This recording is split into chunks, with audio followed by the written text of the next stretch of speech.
साथियों नमस्कार, हमारे चैनल में आपका स्वागत है। मैं हूं रामचंद्र मौर्य। अगर आप पहली बार चैनल को देख रहे हैं तो कृपया इसे सब्सक्राइब कर लीजिए।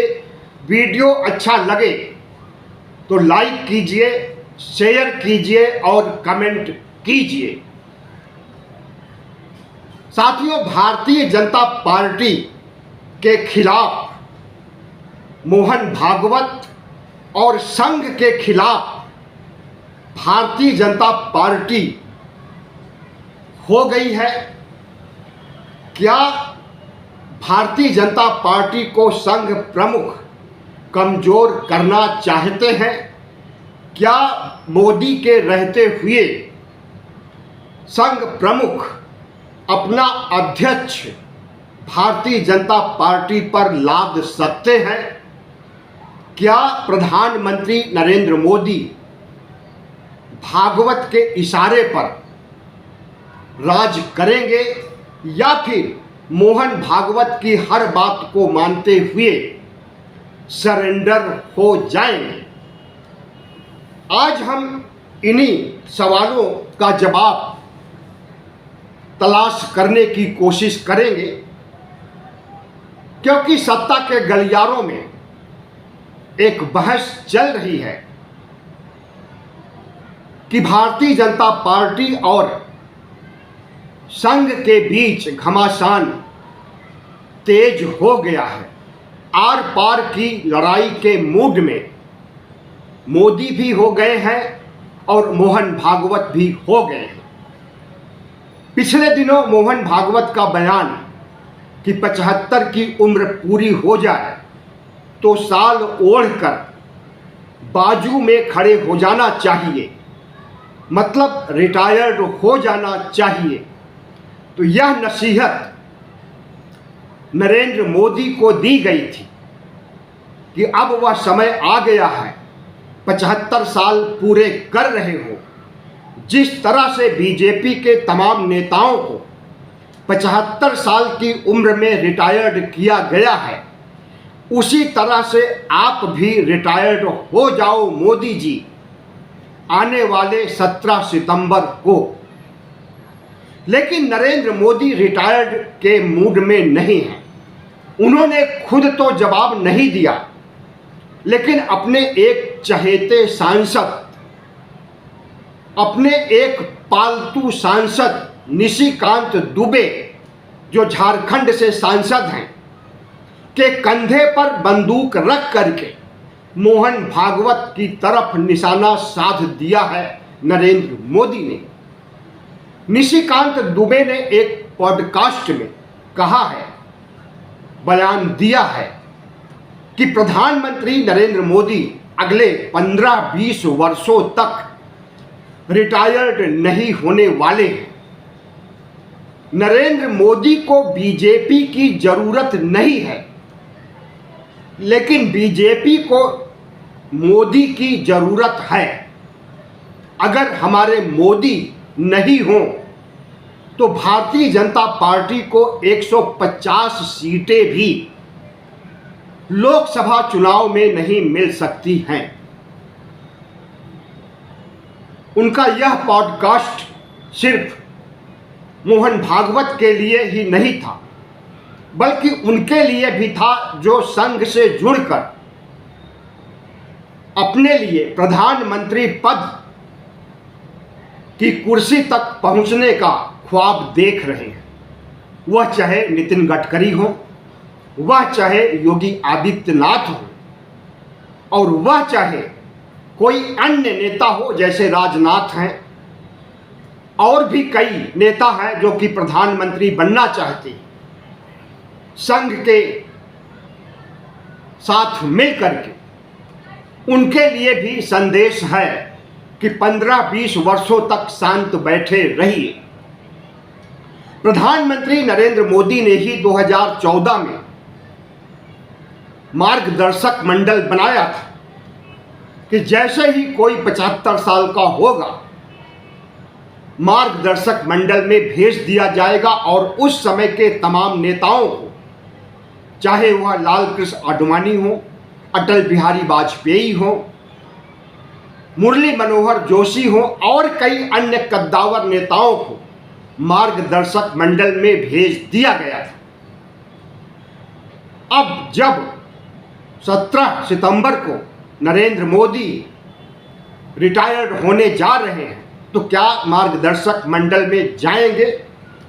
इससे संबंधित कई सवाल केजरीवाल पूछ चुके हैं, कांग्रेस के नेता पूछ चुके हैं, इंडिया गठबंधन के घटक दल पूछ चुके हैं कि क्या आगामी 17 सितंबर को नरेंद्र मोदी रिटायर्ड होकर मार्गदर्शक मंडल में जाएंगे और मोहन भागवत का ताजा बयान जो उन्होंने कहा प्रकारांतर रूप से संकेत देते हुए कि मोदी को छोड़ देना चाहिए 17 सितंबर को प्रधानमंत्री की कुर्सी, तो प्रधानमंत्री नरेंद्र मोदी ने तो खुद नहीं कहा, लेकिन निशिकांत दुबे के माध्यम से जिस तरह से उन्होंने अपनी बात रखी है,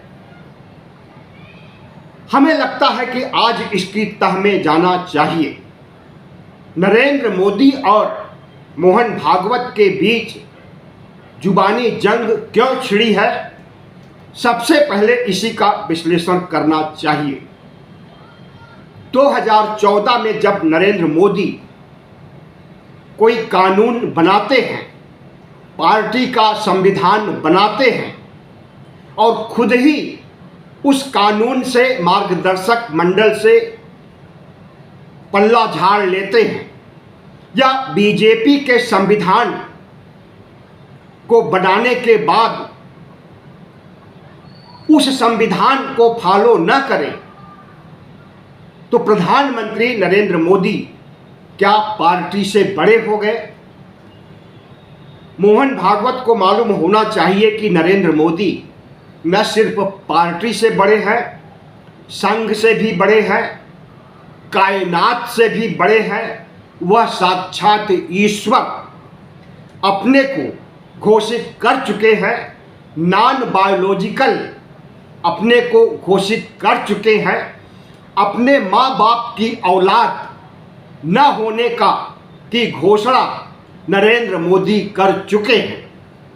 तो इस तरह के विश्व गुरु और ईश्वर से अगर मोहन भागवत टकराएंगे तो क्या संघ की फजीहत नहीं होगी? क्या मोहन भागवत को मुंह की नहीं खानी पड़ेगी? लेकिन आज जो नरेंद्र मोदी की स्थिति हो गई है, जिस तरह से राष्ट्रीय अंतर्राष्ट्रीय स्तर पर मोदी की किरकिरी हो रही है और अब उन्हें विश्व गुरु न तो विदेश का कोई देश मान रहा है और न इस देश का नेता प्रतिपक्ष, विपक्ष या मोहन भागवत या भारतीय जनता पार्टी के भी कई नेता उन्हें विश्व गुरु नहीं मान रहे। विश्व गुरु की तो बात दूर, नरेंद्र मोदी का ग्राफ इतना गिरा है, नरेंद्र मोदी का कद इतना बौना हुआ है कि अब नरेंद्र मोदी को उन्हीं के पार्टी के लोग ही चेतावनी दे रहे हैं। जब नितिन गडकरी निकल करके सामने आते हैं और मोदी सरकार की धज्जियां उड़ाते हैं तो इसे क्या कहा जाए? जब सुब्रमण्यम स्वामी जो पार्टी के वरिष्ठ नेता हैं, वह मोदी के खिलाफ अभियान चलाने की शुरुआत 2014 से कर देते हैं और अभी भी उनके अभियान में कोई कमी नहीं हुई है। शिवराज सिंह चौहान हो और तमाम बड़े नेता हों, अगर प्रधानमंत्री नरेंद्र मोदी का विकल्प बनने के सपने देख रहे हैं, उसमें नितिन गडकरी भी है, राजनाथ भी है, योगी आदित्यनाथ भी है और अमित शाह भी है, जो कि अपने को वेटिंग प्राइम मिनिस्टर समझ रहे हैं, भावी प्रधानमंत्री मान रहे हैं। तो इन भावी प्रधानमंत्रियों के लिए भी एक संदेश है निशिकांत दुबे के माध्यम से कि उन्हें इंतजार करना छोड़ देना चाहिए, क्योंकि 15-20 साल तक नरेंद्र मोदी भारत की सियासत से हटने वाले नहीं हैं और हो सकता है कि 20 साल बाद भी प्रधानमंत्री पद की कुर्सी से तो हट जाए, लेकिन उछलकर राष्ट्रपति की कुर्सी पर जा बैठे। कुछ नहीं कहा जा सकता है। मोदी जी इतनी उनके अंदर सत्ता की भूख है, सत्ता से चिपके रहना चाहते हैं कि वह प्रधानमंत्री के बाद राष्ट्रपति भी बन सकते हैं। हालांकि यह पहली बार होगा, आज तक कोई भी प्रधानमंत्री राष्ट्रपति नहीं बना, लेकिन यह भी पहली बार हो रहा है कि कोई प्रधानमंत्री अपने को विश्व गुरु की घोषणा खुद ही करे, ईश्वर से बड़ा या ईश्वर का अवतार होने की घोषणा खुद करे, दूसरों से भी करवाए। ऐसा पहली बार हो रहा। संघ की नाराजगी मोदी से क्यों है? आप समझ लीजिए कि जब 2014 में मोदी पहली बार प्रधानमंत्री बने थे, तो मोदी जी का स्टेटमेंट आया था, टीवी के पर्दे पर चला था कि हम संघ के प्रचारक स्वयंसेवक आज भी हैं, आगे भी रहेंगे, पहले भी थे, हमेशा रहेंगे।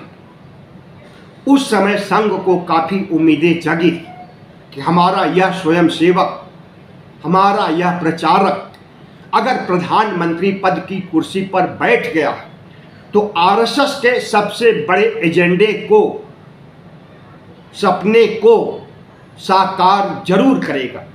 जी हाँ, आरएसएस का सबसे बड़ा सपना है भारत को हिंदू राष्ट्र बनाना। आरएसएस का जन्म ही इसलिए हुआ था कि वह हिंदू राष्ट्र बनाए।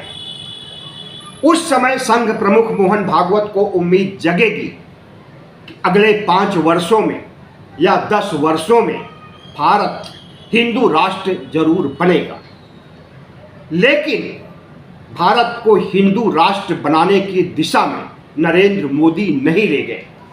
इसलिए संघ प्रमुख का नाराज होना स्वाभाविक है।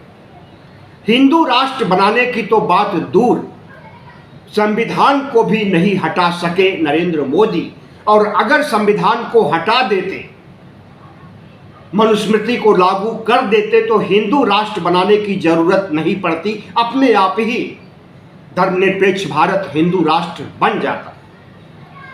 इन्हीं 2 वजह से नरेंद्र मोदी लोकसभा चुनाव के पहले से, या यूं कहें 2019 से, नरेंद्र मोदी से नाराज चल रहे हैं कि संघ के एजेंडे को लागू करने में यह प्रचारक नाकाम साबित हुआ है। और इसका अहंकार इतना ज़्यादा बढ़ गया है कि अपने को पहले विश्व गुरु कहता है, फिर ईश्वर का अवतार कहता है, और विपक्ष को निशाने पर लेकर के प्रजातंत्र को खत्म करने का गुरूर इसके अंदर छा गया है। याद कीजिए 9 जून 2024 को प्रधानमंत्री नरेंद्र मोदी तीसरी बार प्रधानमंत्री पद की शपथ लेते हैं। उसके 3-4 दिन बाद ही मोहन भागवत सार्वजनिक तौर पर कहते हैं कि राजा को कभी अहंकार नहीं करना चाहिए, राजा को ईश्वर से बड़ा अपने को नहीं समझना चाहिए, और विपक्ष को खत्म करने की सुपारी जिस तरह से सीबीआई, ईडी, आईटी को दे दी गई है, वह भी दुर्भाग्यपूर्ण है। पहली बार उन्होंने निशाना नहीं साधा था मोदी पर, उसके पहले भी कई बार नरेंद्र मोदी को घेर चुके हैं मोहन भागवत। लेकिन हाल में जिस तरह से संघ प्रमुख ने नरेंद्र मोदी को रिटायर्ड होने की नसीहत दी, उससे नरेंद्र मोदी आग बबूला हो गए और अपने सांसद के माध्यम से मिसाइल का रुख भागवत की तरफ कर दिए तो मोहन भागवत जो संघ प्रमुख हैं तुरंत जवाब नहीं देते हैं, तुरंत कोई बयान नहीं देते, बल्कि कुछ दिनों बाद और घुमा फिरा करके संदेश देते हैं, मोदी पर निशाना साधते हैं। मोदी के बीच और संघ प्रमुख के बीच रस्साकशी इसलिए भी तेज हो गई है कि संघ प्रमुख चाहते हैं कि भारतीय जनता पार्टी से नरेंद्र मोदी और शाह का वर्चस्व खत्म किया जाए, राष्ट्रीय स्वयंसेवक संघ के पसंद का भारतीय जनता पार्टी का अध्यक्ष बनाया जाए। और इसी रस्साकशी की वजह से 2023, 24 और अब 25 लगभग 2.5 वर्षों से अध्यक्ष पद का चुनाव नहीं हो सका। संघ चाहता है उसकी मर्जी का अध्यक्ष बने, नरेंद्र मोदी चाहते हैं उनकी मर्जी जो 2014 से चल रही है वही आगे भी चले और उन्हीं की मर्जी का, उन्हीं का कोई चेला चापड़ अध्यक्ष पद की कुर्सी संभाले। नड्डा को रिटायरमेंट की जरूरत है। नड्डा जैसा कोई व्यक्ति, कोई नेता पार्टी में ढूंढ रहे हैं लेकिन मिल नहीं रहा। लेकिन मोहन भागवत को संजय जोशी के रूप में एक बड़ा चेहरा मिल गया है जो नरेंद्र मोदी का कट्टर विरोधी है और उसे भारतीय जनता पार्टी से बाहर कर दिया। 2014 में संघ चाहता है कि संजय जोशी भारतीय जनता पार्टी के अध्यक्ष बने, जिसे शाह और मोदी कतई पसंद नहीं करते हैं और पसंद करेंगे भी नहीं।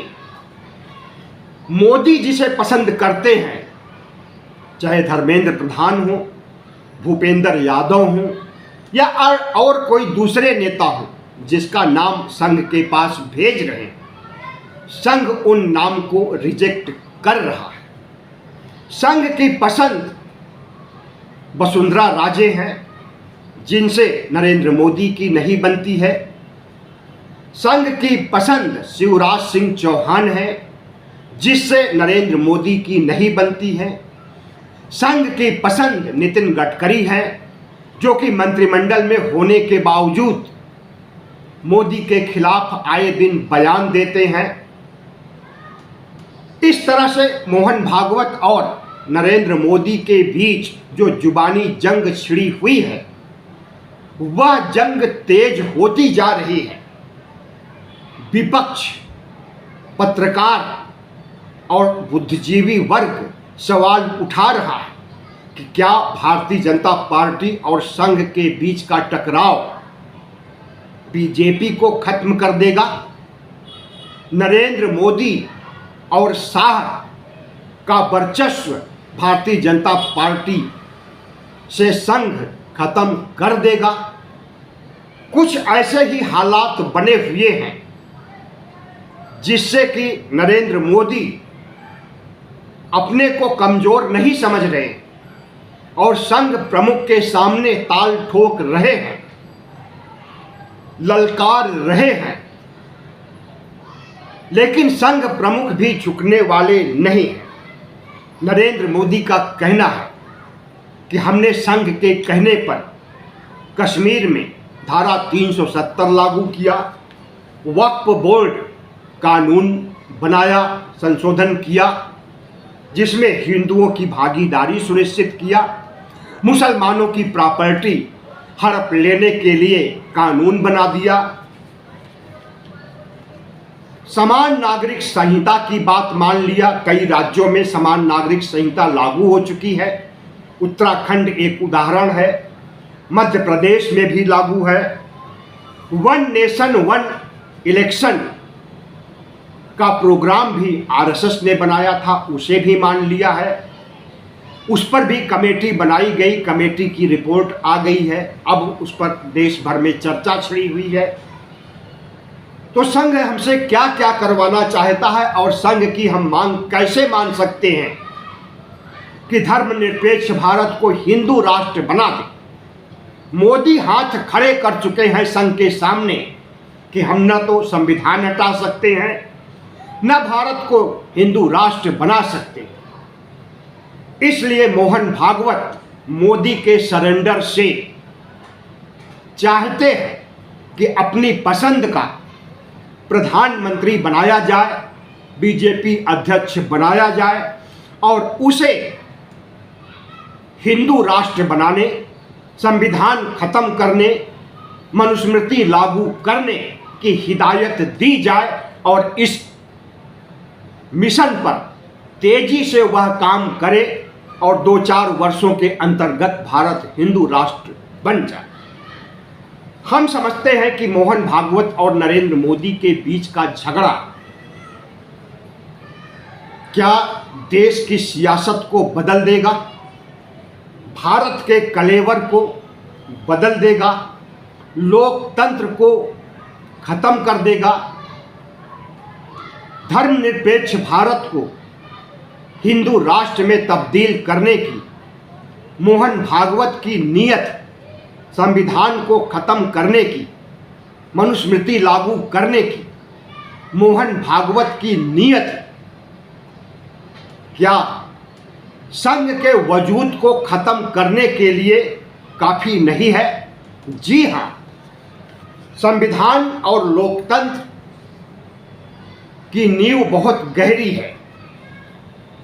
ऐसे अनेकों संघ प्रमुख आ जाएं, ऐसे अनेकों मोहन भागवत आ जाएं, ऐसे अनेकों शाह और मोदी आ जाएं, तो वह प्रजातंत्र और संविधान की नींव नहीं हिला सकते हैं। याद रहे कि नए संसद भवन के उद्घाटन के समय दक्षिण भारत के तमिलनाडु से सिंगोल मंगा करके नए संसद भवन में प्रतिष्ठापित किया नरेंद्र मोदी ने, और प्रतिष्ठापित करने के पहले उसे जितना सम्मान दिया उसके सामने नतमस्तक हुए, साष्टांग पड़ गए, तो राजतंत्र का संकेत दे रहे थे। लेकिन विपक्ष ने लपक लिया कि सिंगोल की जगह संसद में नहीं, संसद भवन लोकतंत्र का मंदिर है, सिंगोल की जगह किसी संग्रहालय में होनी चाहिए।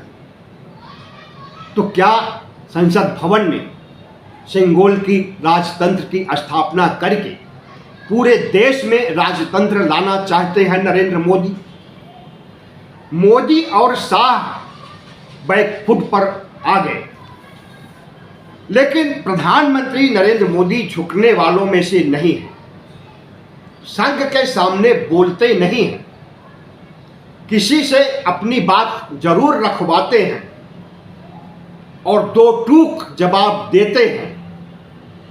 तो क्या संघ मोदी के बीच जो घमासान छिड़ा हुआ है, इसका स्वरूप और बड़ा और खतरनाक होने वाला है भारतीय जनता पार्टी के लिए, भगवा मंडली के लिए? क्या यह शुभ संकेत है? आने वाला भविष्य बताएगा कि मोदी की जीत होती है या संघ प्रमुख की। बहुत बहुत धन्यवाद। वीडियो अच्छा लगा हो तो सब्सक्राइब कीजिए, लाइक कीजिए और शेयर कीजिए।